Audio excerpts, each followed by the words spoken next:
savez, nous vivons des temps difficiles. Nous vivons des temps difficiles. Et plus on s'approche de la fin, plus les temps seront difficiles. L'ennemi est en train de jouer ses dernières cartes. Jésus revient bientôt. Moi, je vous le dis, Jésus revient bientôt. Prépare-toi. Prépare-toi à la rencontre de ton Dieu. Si jusqu'à présent, tu as vécu comme tu voulais, prends garde. Jésus revient bientôt. Et l'ennemi est en train de jouer ses dernières cartes. Il y a une phrase qui a fait le buzz pendant un temps, je ne sais pas si vous vous souvenez, c'est cette phrase.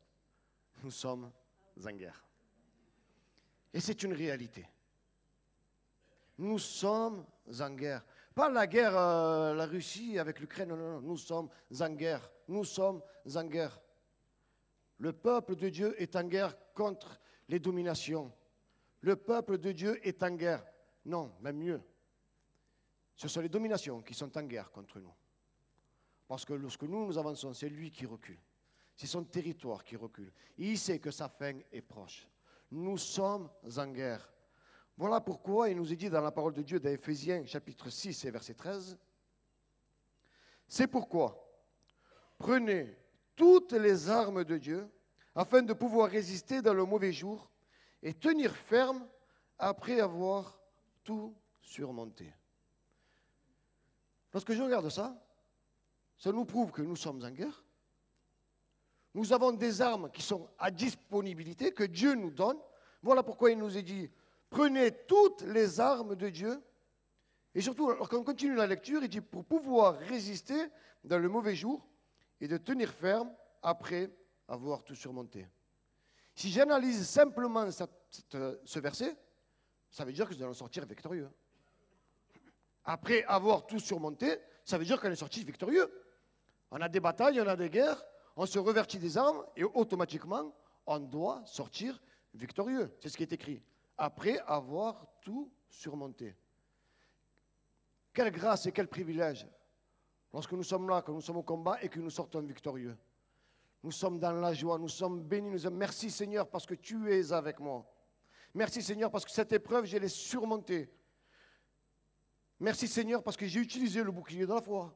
Merci Seigneur parce que j'ai utilisé l'épée de l'esprit. Je suis victorieux.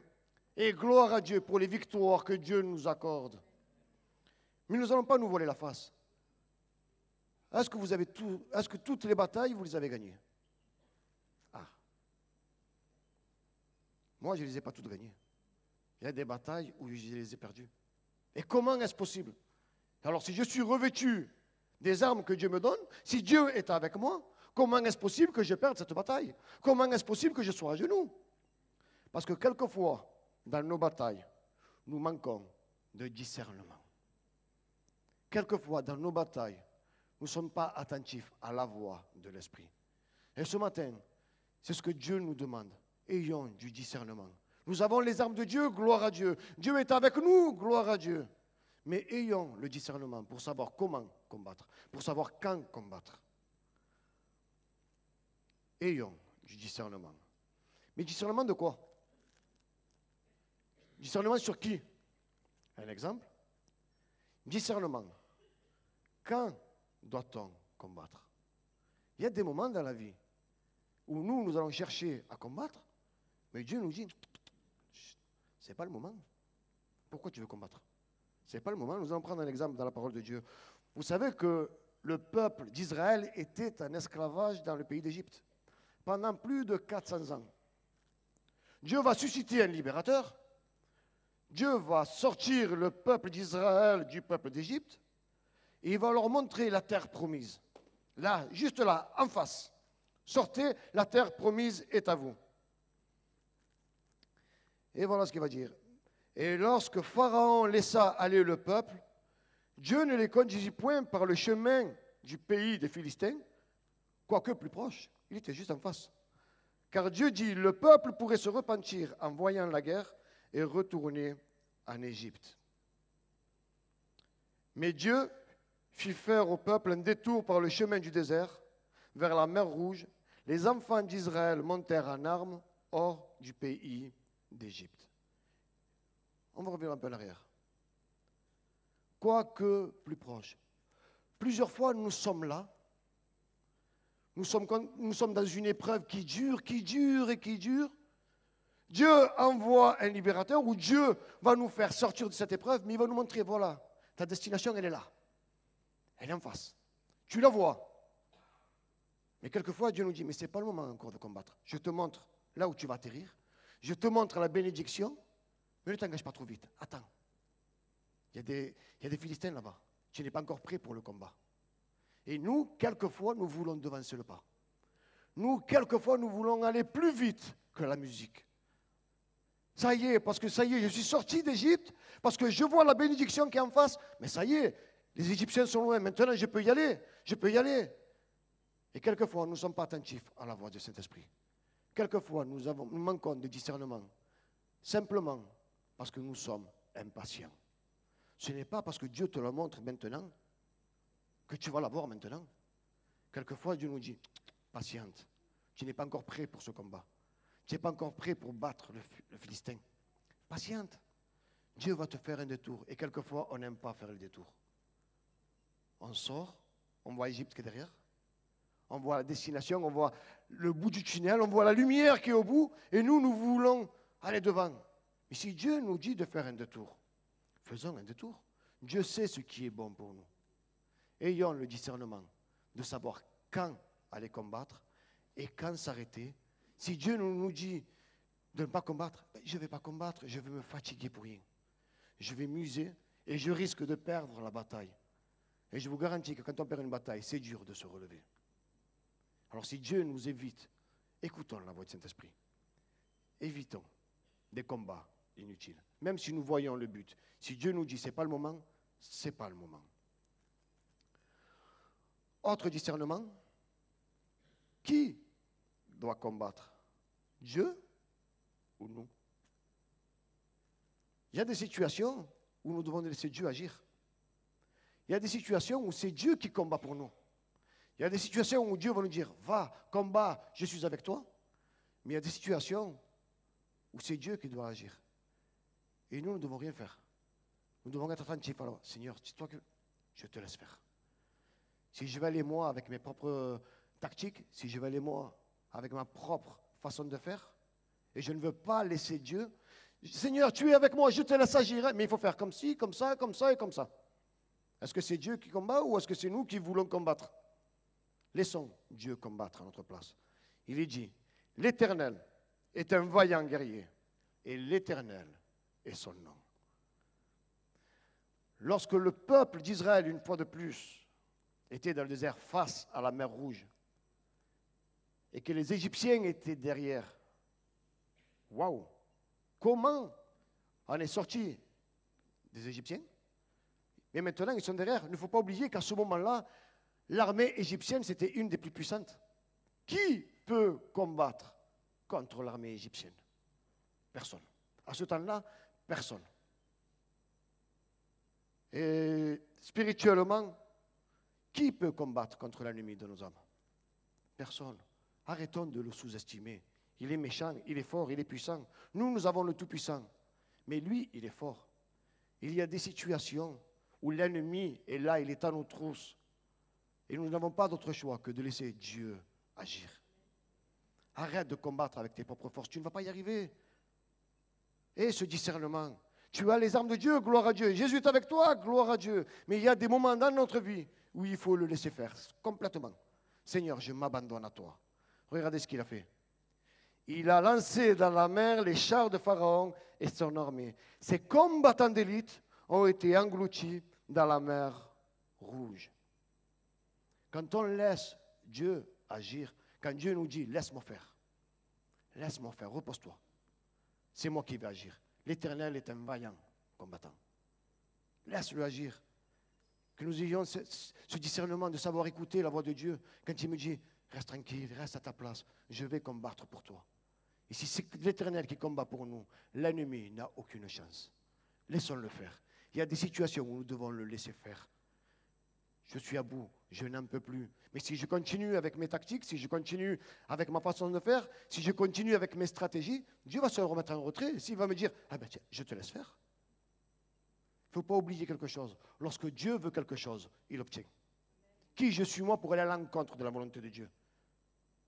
Il y a des situations dans nos vies où il faut laisser Dieu agir. Là, maintenant, c'est le moment de combattre le Philistin. Vous voyez, il y a des fois où Dieu nous dit, ce n'est pas le moment, mais il y a des moments où il faut combattre le Philistin. Il y a un moment donné dans l'histoire, vous savez qu'il y a un géant qui s'appelle Goliath, qui va venir et qui va combattre le peuple d'Israël. Mais là aussi, il faut avoir du discernement. Discernement sur quoi? Discernement pour savoir utiliser les bonnes armes. Vous savez, quand ce Goliath, quand ce géant va affronter le peuple d'Israël, David va être là. Et Saül va dire à David, tiens, prends mes armes. Voilà ce qu'il va dire. Saül fit mettre ses vêtements à David. Il plaça sur sa tête un casque d'airain et le revêtit d'une cuirasse. David ceignit l'épée de Saül par-dessus ses habits. Il voulut marcher, car il n'avait pas encore essayé. Mais il dit à Saül, je ne puis marcher avec cette armure. Je n'y suis pas habitué. Et il s'en débarrassa. David dit à Saül, ton serviteur faisait perdre les brebis de son père, et quand un lion ou un ours venait en enlever une du troupeau, je courais après lui, je le frappais et j'arrachais la brebis de sa gueule. S'il se dressait contre moi, je le saisissais par la gorge, je le frappais et je le tuais. Voilà la façon de combattre de David. C'était sa manière de combattre. Il était agile, il devait courir. Il était là.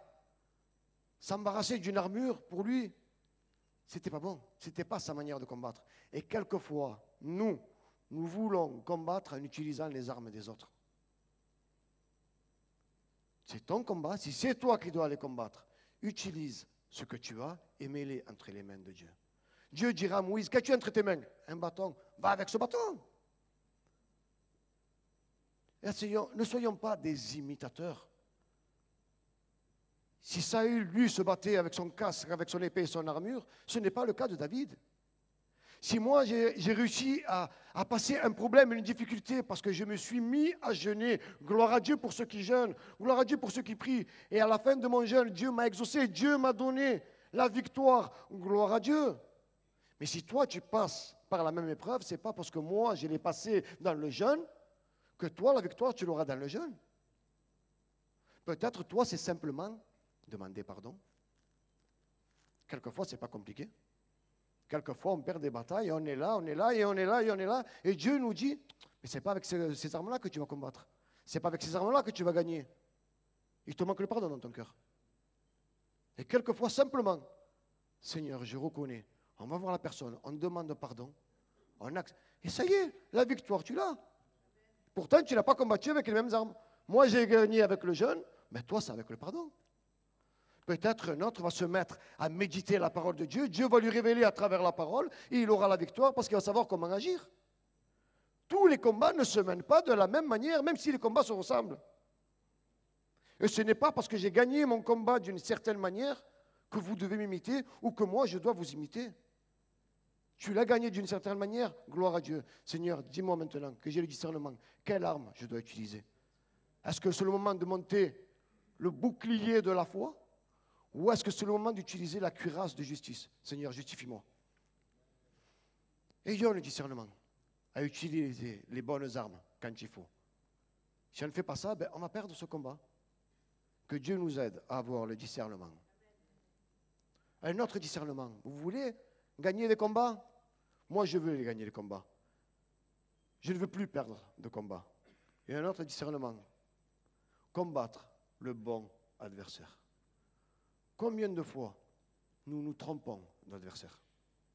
Combien de fois nous nous fatiguons, nous levons les poings et nous sommes là et nous nous battons contre le mauvais adversaire?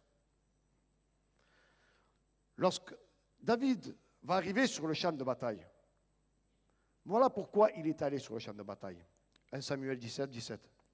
Ésaïe dit à David, son fils, prends pour tes frères cet épha de grains rôtis et ces 10 pains, et cours au camp vers tes frères. Là, David arrive avec du pain pour ses frères. Porte aussi ces 10 fromages au chef de leurs milliers. Tu verras si tes frères se portent bien et tu m'en donneras des nouvelles sûres. David arrive sur le champ de bataille sur ordre de son père. Prends ces fromages, donne-les à tes frères et tu me porteras des nouvelles. Prends du fromage aussi, tu donneras au chef et comme ça, ça te permettra de voir et tu me rapporteras des nouvelles. Parce que mes fils sont là-bas, sont en guerre et j'ai du souci. J'élargis un petit peu la vision, mais pour vous expliquer. Et David est allé dans ce sens, simplement pour apporter du pain à ses frères comme son père lui avait demandé. Mais lorsqu'il arrive sur le champ de bataille, David va voir ce Philistin, David va voir ce géant, David va voir ce Goliath. Il va commencer à poser des questions. Mais qui c'est celui-là? Pourquoi est-ce qu'il vient comme ça, qui veut affronter l'armée d'Israël? Qui c'est cet incirconcis? Pourquoi est-il là? Il commence à poser des questions. Et là, son frère va s'énerver. Eliab, son frère aîné, qui avait entendu parler à cet homme, fut enflammé de colère contre David. David n'a rien fait, le pauvre. Il dit, pourquoi es-tu descendu? Et à qui as-tu laissé ce peu de brebis dans le désert? Regardez ce qu'il va lui dire après. Je connais ton orgueil et la malice de ton cœur. C'est pour voir la bataille que tu es descendu. Vous imaginez les mauvaises pensées qu'il y avait dans le cœur de son frère Eliab? David, il est venu avec des bonnes intentions, il est venu pour lui apporter du pain, sous ordre de son père. Et son frère Eliab lui dit, oui, tu es plein d'orgueil, je connais ton orgueil, ta malice de ton cœur. Que des reproches, que des faux témoignages. David a répondu innocemment. David répondit, qu'ai-je donc fait? Ne puis-je pas parler ainsi? C'est-à-dire, j'ai simplement posé des questions. Je n'ai rien fait de mal. Son frère est contre lui. Son frère est là en train de faire des mauvais propos, de le traiter qu'il a de l'orgueil, alors que ce n'est pas vrai. Mais lorsqu'arrive le moment de la bataille, lorsque David va affronter ce Philistin, regardez ce qu'il va faire. Il prit en main son bâton, il choisit dans le torrent 5 pierres polies, les mit dans sa gibecière de berger et dans sa poche, puis sa fronde à la main, il s'avança contre qui? Contre le Philistin. Malgré tous les reproches de son frère, malgré tout ce que son frère lui a dit, David ne s'est pas trompé d'adversaire. David a su que son adversaire, c'était le Philistin, ce n'était pas son frère. Et combien de fois, nous faisons des erreurs? Je vais au torrent, je prends ces pierres, mais au lieu de m'attaquer au Philistin, je m'attaque à mon frère parce qu'il m'a fait des reproches, parce qu'il m'a critiqué. Ne nous trompons pas, ne perdons pas nos forces à combattre le mauvais adversaire. Le mauvais adversaire, il est dehors. Le mauvais adversaire, il est là, il veut nous faire du mal. Même si j'ai des points de vue différents, je suis ton frère. Tu es mon frère, tu es ma soeur. Je ne veux pas combattre contre mon frère. Je veux combattre contre d'autres. Je ne veux pas me tromper d'adversaire. J'en ai marre d'utiliser les pierres contre mon frère. Les pierres, je vais les utiliser pour l'ennemi. Pour mon frère, je vais lui apporter du pain. Même s'il me dit des choses, je vais lui apporter du pain. Même s'il est contre moi, je vais lui apporter du pain. Je garde mes pierres pour le véritable ennemi, pour le véritable adversaire. Ne nous trompons pas d'adversaire. Et quelquefois, on perd nos batailles justement parce qu'on se trompe d'adversaire. Et on est là, et on est fatigué, et on est fatigué, et on est lassé, et on n'en peut plus. Et lorsque le véritable ennemi arrive, plus de force. On est KO. Pourquoi? Parce qu'on s'est trompé d'adversaire. Combattre le bon adversaire. Car nous n'avons pas à lutter contre la chair et le sang, justement, mais contre les dominations, contre les autorités, contre les princes de ce monde de ténèbres, contre les esprits méchants dans les lieux célestes. Voilà qui est notre véritable adversaire. Ce n'est pas ton frère, ce n'est pas ta sœur. Ce n'est pas parce qu'elle n'a pas le même point de vue que toi. Ce n'est pas parce qu'elle voit une chose différente. Ça reste ton frère, ça reste ta sœur. Ne perdons pas, ne nous fatiguons pas à mener des combats en vain. Ça va nous fatiguer et lorsque le véritable ennemi va venir, nous allons être KO. Pourquoi? Plus de force. Il y a des combats aussi, avoir le discernement. Il y a des combats, c'est des combats qui se mènent seuls. Il y a des combats où Dieu te demande une intimité entre toi et Dieu. Et quelquefois, nous avons des problèmes, nous avons des difficultés, et nous voulons, attention, ne dites pas ce que je n'ai pas dit. Et nous voulons que tout le monde prie pour nous. Prie pour moi, prie pour moi, gloire à Dieu. Il faut. Je ne dis pas le contraire, mais il y a des situations, il y a des cas où Dieu te demande, c'est entre toi et lui. Solo à solo, seul à seul, dans ta chambre, à genoux. Il y a un homme, Jacob, son nom veut dire usurpateur. À un moment donné dans sa vie, il va vouloir changer et il va combattre. Et regardez, si c'est un combat personnel, c'est ça. Jacob demeura seul, alors un homme lutta avec lui jusqu'à lever de l'aurore. Jacob demeura seul. Un homme lutta avec lui jusqu'au lever de l'aurore. On va rentrer un peu plus en profondeur. Quand on lit l'histoire, on sait que cet homme, c'est l'ange de l'Éternel. Et lorsqu'on lui connaît ensuite l'histoire, on sait que l'ange de l'Éternel, c'est Jésus qui se représente dans l'Ancien Testament. Jacob demeura seul, je vais le traduire de cette manière, avec Jésus, et il lutta avec lui jusqu'au lever de l'aurore. Quand vous lisez l'histoire, il dira, je ne te lâcherai pas jusqu'à ce que tu m'aies béni. Je ne te lâcherai pas jusqu'à ce que tu m'aies béni. Est-ce que nous sommes capables, lorsque nous avons cette difficulté, de combattre avec Jésus? Mais ce petit détail, je ne sais pas si vous vous rendez compte. Moi, c'est ça qui m'a fait du bien. Un homme lutta avec lui. Généralement, lorsqu'on fait un combat, lorsqu'on lutte, c'est l'un contre l'autre. C'est l'un contre l'autre. Là, il n'a pas lutté contre l'ange de l'Éternel, il a lutté avec lui. Il y a des situations où nous devons nous mettre à genoux. Seigneur, tu es avec moi, je veux lutter avec toi et je ne veux pas te lâcher tant que tu ne m'es pas béni.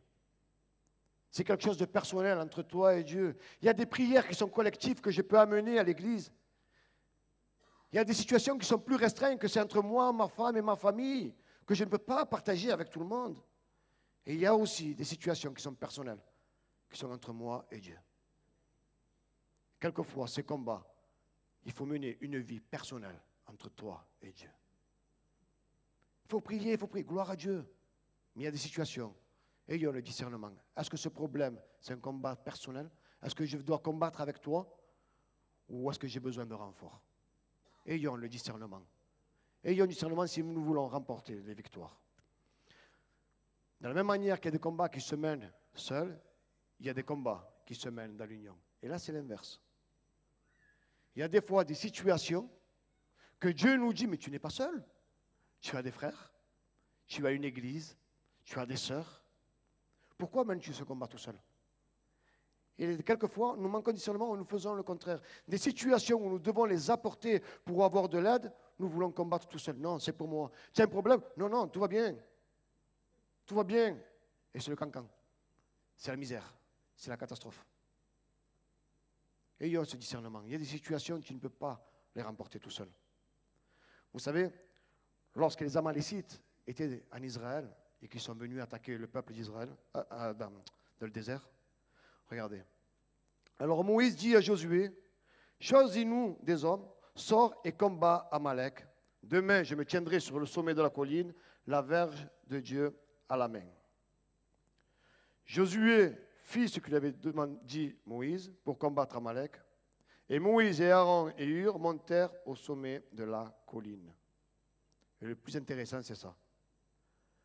Amalek vint combattre Israël à Réphidim, mais Josué vainquit Amalek et son peuple au tranchant de l'épée. Amalek a été vaincu. Pourquoi? Parce que ce combat-là, ils l'ont gagné dans l'union. Ce combat-là, ils l'ont gagné dans l'union. C'est vrai qu'il y avait Moïse, Aaron et Hur dans la montagne, mais ce petit détail aussi, ce petit détail, Moïse va dire à Josué, va et choisis des hommes.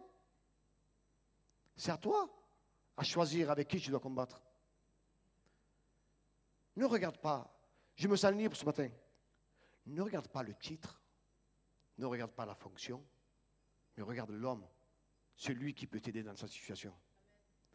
Cherche des personnes qui vont combattre avec toi. Il y a des personnes qui vont se tenir à prier, oui, mais il y a certaines situations que tu ne peux pas gagner tout seul. Dieu t'a donné des frères, Dieu t'a donné des sœurs, Dieu t'a donné une église. Va, choisis. Choisis les personnes, mais des bonnes personnes, des personnes qui viennent de Dieu. Pas une affinité, copain, parce qu'on est parti au cinéma, non, non, non, des personnes. Choisis des bonnes personnes et combat le bon combat. Il y a des combats que si tu mènes tout seul, tu cours à la catastrophe. Et tu vas te dire, Seigneur, j'ai les armes, j'ai tout, tu es avec moi. Et pourquoi je perds ce combat? Parce que tu as voulu le mener tout seul. Ou parce que tu as voulu tout diriger tout seul. Il y a des choses. Non. Prends, organise, un en haut, un à droite. Toi, choisis des bonnes personnes et va combattre. Et tu auras la victoire. Autre chose aussi. Un exemple. Moïse, c'est l'homme de Dieu. C'est le prophète qui a été choisi par Dieu. Pendant que Moïse était à la montagne, en train de prier, il n'était pas en bas en train de faire la guerre. Et vice-versa. Et pendant que Josué était en bas, il n'était pas en haut avec Hur et Aaron en train de prier. Il y a des situations où nous devons savoir où être, choisir les bonnes personnes. Parce que moi, je parle pour moi. Peut-être vous êtes capable, gloire à Dieu. Mais moi, pour ma part, je suis incapable d'être à deux endroits à la fois. Je suis incapable de m'occuper de tout. J'ai besoin de prière. Mes frères, priez. Moi, je vais combattre. Allez, on va changer. Maintenant, je vais prier. Toi, allez, combat. Et dans l'union, nous allons sortir vainqueurs. Josué vainquit Amalek et son peuple au tranchant de l'épée. On va revenir à Amalek. Il y a des moments où Dieu nous donne la victoire. Et là, je voudrais comparer Amalek à ce qui nous font du mal dans nos passions, dans nos addictions, dans nos fréquentations. Et il y a des fois où Dieu nous demande de tout passer par interdit. Et je reviens un peu au message de dimanche dernier, notre frère Jean-Yves. Il y a des fois, il faut savoir couper. Il y a des fois où il faut savoir passer par interdit. Regardez-moi le passage. C'est Dieu qui va parler à Saül, le roi Saül. Va maintenant, frappe Amalek, aidez-vous par interdit tout ce qui lui appartient. Tu ne l'épargneras point. Et tu feras mourir hommes et femmes, enfants et nourrissons, bœufs et brebis, chameaux et ânes. Saül bâtit Amalek. Gloire à Dieu. Dieu a donné la victoire à Saül. Quelquefois, Dieu nous donne la victoire sur nos passions, sur nos addictions, sur tout ce qui nous incombe. Mais Dieu nous dit, mais maintenant, il faut que tu passes tout par interdit. Il faut que tu coupes. Et quelquefois, nous voulons être plus saints que le saint. Quelquefois, nous voulons être plus justes que le juste.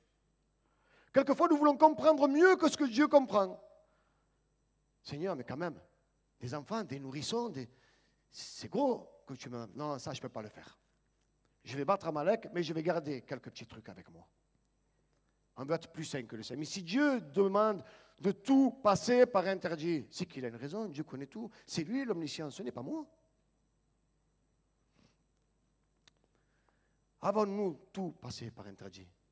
Lorsque tu as été libéré d'une situation, d'une passion, d'une addiction, et si Dieu te demande de tout passer par interdit, est-ce que tu l'as fait? Je vais donner un témoignage. C'est dans mon cœur, je veux le dire. Je me permets de le dire parce que lui dit lui-même, sinon je ne l'aurais pas dit. Quand moi je me suis marié, lui, c'est la famille, il habite sur Romans, à Valence. Lui, il s'est marié aussi avec une tante de ma femme. Mais sa tante et ma femme, ils ont le même âge. Donc, ils ont grandi ensemble. Et lorsqu'ils se sont mariés, lui, il est parti vivre à Romans. C'est sa ville. Donc, ils se sont mariés, il est parti là-bas. Mais lorsqu'il est arrivé là-bas, il a dit à sa femme, toi et ton Dieu, tu le laisses là. À Romans, il n'y a plus de Jésus, il n'y a plus rien. Et c'était un homme qui vivait vraiment dans la débauche. Il vivait dans la débauche. Je le dis parce que c'est lui qui le dit, il me permet de le dire. Il vivait à un tel point que sa famille, au lieu de l'appeler par son nom, il l'appelait l'ivrogne. Il appelait le clochard. Ses propres familles interdisaient ses enfants de fréquenter. Ne va pas avec lui, c'est un ivrogne, c'est un clochard. À quel point il vivait dans la débauche. Les années sont passées. Il est passé par des moments difficiles. Il a dit à sa femme, si tu crois en Dieu, demande que Dieu me bénisse. Sa femme lui a dit, non, non, non, c'est toi qui dois lui demander. Bon, je vais faire court. Il a demandé, il a été exaucé, il a été béni, gloire à Dieu. Il s'est converti. À l'heure d'aujourd'hui, c'est un pasteur. Et lorsqu'il est venu à la maison, qu'on a mangé ensemble, je lui ai dit, tu bois un petit coup, un petit pastis, un petit apéritif. Il m'a dit non, de l'eau. J'ai dit, mais c'est rien, un pastis. Non, non, non, non, non. Le Seigneur m'a dit de tout couper. Tout ce qui est alcool, de tout couper, de plus jamais goûter. Il doit tout couper. C'est quoi un petit pastis? C'est rien. Juste un petit verre. Je dis, je te le noie. Et moi, j'ai insisté encore plus fort. Je te le noie si tu veux. Non. Le Seigneur m'a dit d'arracher, de tout arracher. Je ne veux plus de lien avec ce monde. Le discernement. Il a le discernement et il a fait gloire à Dieu. C'est un exemple que nous devons avoir. Il y a des situations où nous devons couper. Il y a des situations parce que tôt ou tard, ça risque de revenir. Avons-nous tout passé par interdit? Regardez ce qu'il va faire. Il prit vivant Agag, le roi amalécite.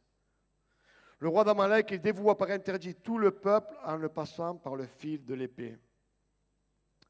Mais Saül et le peuple épargnèrent Agag, et les meilleures brebis, les meilleurs bœufs, les meilleures bêtes de la seconde portée, les agneaux gras et tout ce qu'il y avait de bon.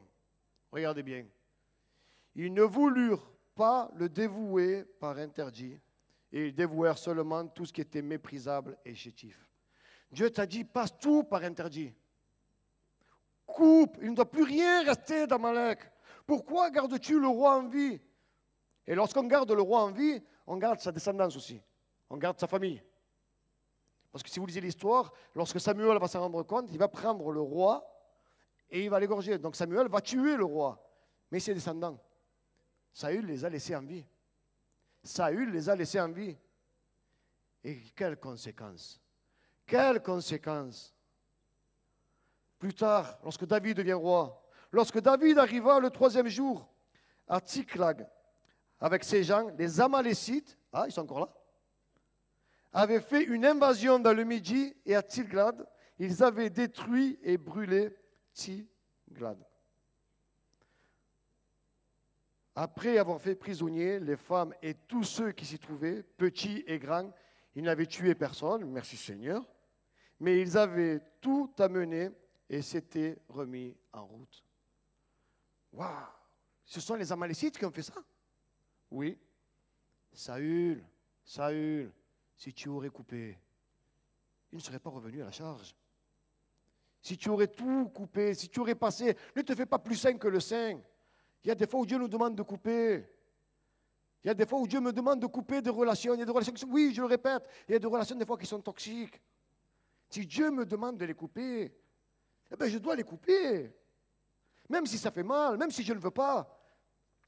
Parce que vous savez, spirituellement, on n'est pas toujours haut. Hein. Moi, pour ma part, il y a des fois où je suis là, mais il y a des fois où je suis là.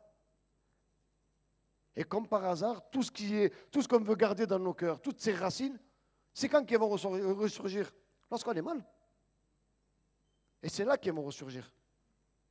Si je ne coupe pas avec des relations, si je ne coupe pas, si dans un endroit, si je vais dans un endroit et que cet endroit est capable de me faire tomber, j'élimine cet endroit.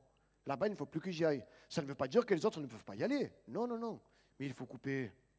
Il faut couper, car tôt ou tard, ça risque de ressortir.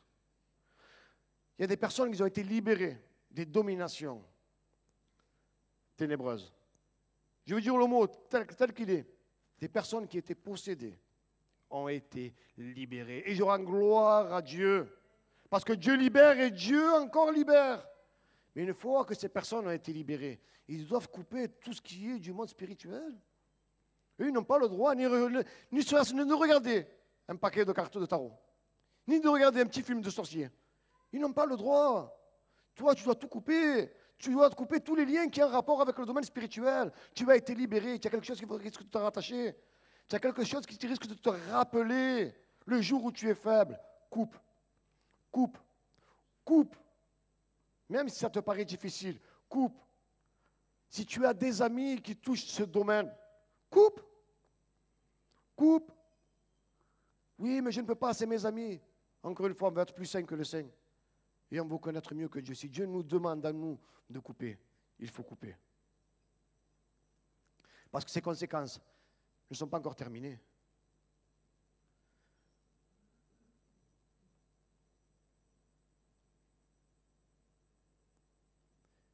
Regardez ce qui se passe. Vous connaissez l'histoire d'Esther?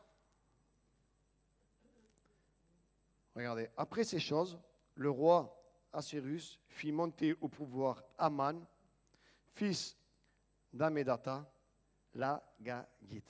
Est-ce que vous savez ce que ça veut dire, l'Agagite? Descendant du roi Agag.